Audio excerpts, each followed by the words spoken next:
Then you get guys like this coming on TV.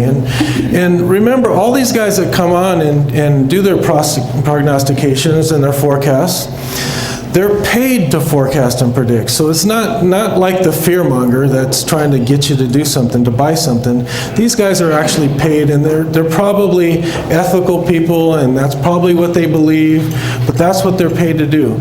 So, and they all sound rational, and they state good cases, and so a guy like this comes on. This was February 2016, and he was forecasting a recession in 2016 and 2017.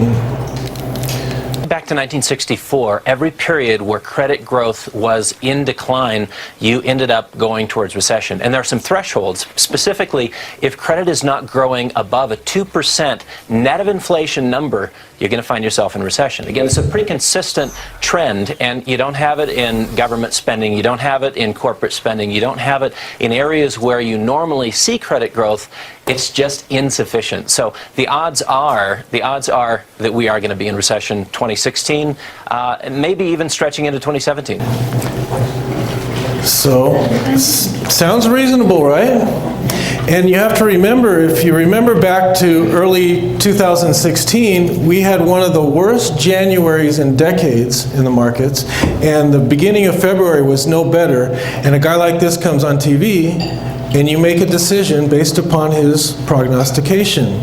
We have to avoid that kind of stuff. Here's why forecasting is for dummies. The fifth commandment of investor behavior is that forecasting is for weathermen. J.P. Morgan was famously asked what he thought the market would do in the future, and he simply said, "It will fluctuate." And he was right.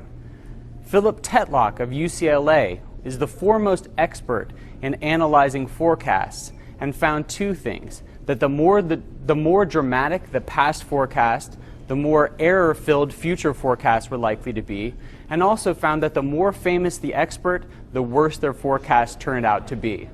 David Dreeman, the famous contrarian, looked at 78,000 data points and found that only one time in 170 are market analysts even within 5% of the correct answer. And yet we find that when average people listen to expert forecasts, it actually puts to sleep the part of their brain involved in critical thinking. Trust me, I'm a doctor.